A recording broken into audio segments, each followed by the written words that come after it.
कि why people fail to perform with Meta, कि लोग फेल क्यों होते हैं। देखो कई बार ना हम सारी चीजें ये देखते हैं कि क्या सही सही सही करना है ना। हम कई बार ये भी देखना होता है कि क्या नहीं करना है, समझो। डूज तो हम समझते हैं कि करना क्या है, ये भी समझना होता है कि करना नहीं क्या क्या नहीं करना है ना। डोंट्स भी समझना जरूरी है। तो ये कुछ डोंट्स है और ये कुछ रीजन है जिसकी वजह से लोग मेटा में फेल हो जाते हैं, मेटा को सही तरीके से यूज नहीं कर पाते हैं and it's a continuous process. So जो पहला रीजन है वो है lack of understanding meta algorithms and updates। Meta एक एल्गोरिदम है ना। मेटा कोई इंसान नहीं है जहां पीछे बैठा हुआ है जो आपके एड्स को देख रहा है या चूज कर रहा है कि मैं आपका एड इसको दिखा देता हूँ उसको दिखाता हूँ, नहीं। वो एक एल्गोरिदम है। उस एल्गोरिदम के अपने कुछ फैक्टर्स हैं, कुछ चीजें हैं जो उसके अंदर यूज होती हैं, कुछ वेरिएबल्स है जो वो यूज करता है, कुछ चीजें जो आपके एडवर्टाइजमेंट में देखता है, कुछ एंगेजमेंट्स है जो आपके एड के अंदर वो देखता है, राइट। अब लोग क्यों फेल हो जाते हैं, इसका जो सबसे बड़ा रीजन है वो ये है कि मेटा अपने नए नए प्रोडक्ट्स मार्केट के अंदर लेके आता है। फॉर एग्जांपल जैसे reels, news streams, video content, carousel content, Meta landing page and versus other landing pages, right. Apple clashes, Apple का जो iOS है वो अपनी सिक्योरिटी को लेके मेटा से बार बार क्लैश करता रहता है। तो कई बार ऐसा होता है कि आप मार्केट के अंदर प्रोडक्ट अपना कैंपेन तो चला रहे हो, लेकिन वो कैंपेन सिर्फ आपका एंड्रॉयड यूजर्स को ही दिखाई दे रहा है। पता है आप लोगों को ये चीज, मैंने इतनी मार्केटिंग एजेंसीज ऐसी देखी है, 90% मार्केटिंग एजेंसीज इस चीज को पे फोकस ही नहीं करती हैं। वो कैंपेन चला रही है लेकिन वो पता ही नहीं है ये वाली चीज कि मेरा जो कैंपेन है वो सिर्फ एंड्रॉयड यूजर्स को दिखाई दे रहा है, वो एप्पल यूजर्स को दिखाई ही नहीं दे रहा है। तो क्या हम एफोर्ड कर सकते हैं एप्पल यूजर्स को निगलेक्ट करना, इग्नोर करना?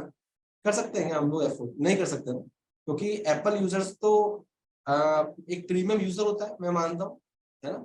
जितने काफी लोग अब एप्पल्स के इकोसिस्टम में मूव कर सके। लेकिन आज भी मैं देखता हूँ जब मैं मार्केटिंग एजेंसी से जब मैं डिस्कस करता हूँ तब उनसे हमारे डिस्कशन होता है कि किस तरह के आप ऐड चला रहे हो, क्या चला रहे हो, तो मैं अक्सर देता हूँ कि वो उसको इग्नोर ही कर देते हैं। तो ये कुछ क्लैशेस हैं जिसकी वजह से लोगों को दिक्कत आती है। फिर मेटा की पॉलिसीज होती है, मेटा की पॉलिसीज अपग्रेड होती रहती है, कुछ ना कुछ नया उनकी पॉलिसीज के अंदर आता रहता है। जैसे कि रिसेंटली क्रिप्टो को लेके बहुत आया था। हो सकता है कि आप सब कुछ सही कर रहे हो, सब कुछ सही किया आपने, आपने कैंपेन परफेक्ट बनाया, आपने क्रिएटिव बहुत अच्छा यूज किया, हर एक चीज परफेक्ट है, ठीक है।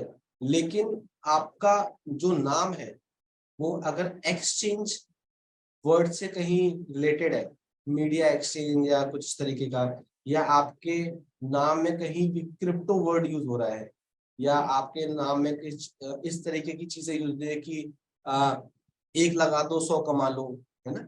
वो इस तरह के मल्टीप्लीकेशन आप कर रहे हो, तो आप मान लेना आप मेटा की पॉलिसीज के कारण आपका एड ब्लॉक हो सकता है और आपका अकाउंट भी ब्लॉक हो सकता है।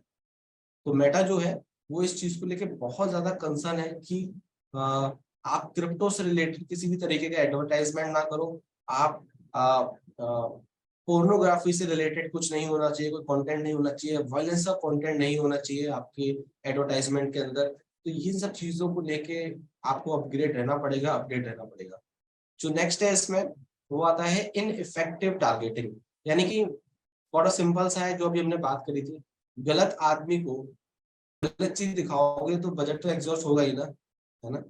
आप एक बैचलर को दिखा रहे हो हनीमून पैकेज, भाई वो बैचलर है, किसके साथ जाएगा? उस पर नहीं है पैसे, वो कॉलेज में पढ़ रहा है, आप क्यों दिखा रहे हो उसको? वो कहीं भी नहीं जाएगा, ठीक है।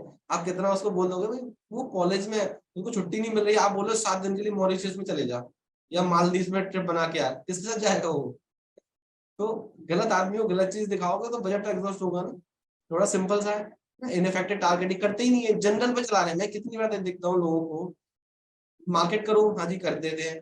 उनने अपना एडवर्टाइजमेंट लिया, लगा दिया जनरल पे, 18 से 65 साल सबको दिखा दो, सबका तो है ही नहीं। नेक्स्ट आता है poor ad creative and copy. देखो इस पे ना मैं कितना भी जोर दे लूं, ठीक है, वो कम हो इस वाली चीज पे।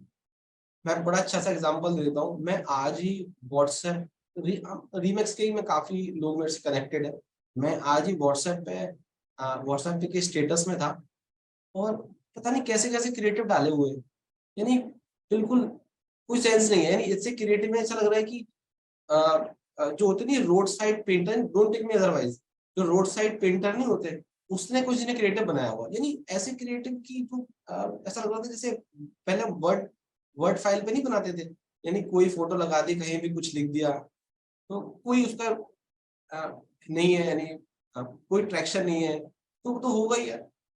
आप किसी को अच्छा क्रिएटिव दिखाओगे, अच्छा एड दिखाओगे, तभी तो वो क्लिक करेगा ना, उसमें मेटा की भी गलती है। एंड लास्ट, जो कि बहुत इंपॉर्टेंट है, जिसकी वजह से हम लोग यहाँ पे हैं, पुअर मार्केटिंग फ्रेमवर्क। आपका कोई मार्केटिंग का फ्रेमवर्क ही नहीं है, तो जो तीनों चीजें मैंने आपको अभी बताई है, वो सारी चीजें आपके साथ में होंगी अगर आपके पास कोई फ्रेमवर्क नहीं है कि किस तरीके से मेरे को अपने प्रोडक्ट को मार्केट करना है, क्या मेरे पास स्ट्रेटेजी होनी चाहिए। सो ये उसका एक रीजन है कि पुअर मार्केटिंग फ्रेमवर्क अगर नहीं है आपके पास में, तो ना आपका क्रिएटिव अच्छा होगा, ना आपका आपको ऑडियंस के बारे में पता होगा, ना आपको कैंपेन के बारे में पता होगा कि मुझे करना क्या है, ना आप पॉलिसीज के बारे में आपको पता होगा, क्योंकि आपको कोई फ्रेमवर्क ही नहीं है मार्केटिंग का। तो मार्केटिंग का फ्रेमवर्क होना इंपॉर्टेंट है। आपको समझना पड़ेगा कि जब आप एक कैंपेन को डिसाइड करो बनाना, तो आपको ये समझना पड़ेगा कि मुझे कौन सी स्ट्रेटेजी यूज करनी है। और जब आप एक स्ट्रेटेजी को फाइनलाइज करोगे, उसी के बेसिस पे आपका कैंपेन ऑब्जेक्टिव, आपका सीटीए, आपकी ऑडियंस, आपका फॉर्म और आपका क्रिएटिव पार्ट, ये सारी चीजें तब डिसाइड होती हैं। पहले आप डिसाइड होते हैं कि मेरा फ्रेमवर्क क्या होना चाहिए, मेरा गोल क्या है, और उस गोल के हिसाब से कौन सा फ्रेमवर्क है जो मेरे साथ में जा रहा है।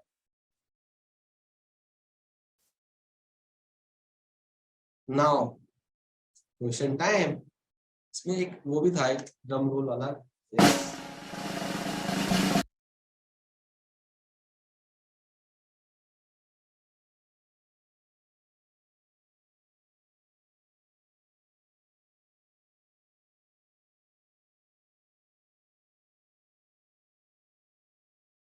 ओके, सो मैं इसका आंसर बता देता हूँ।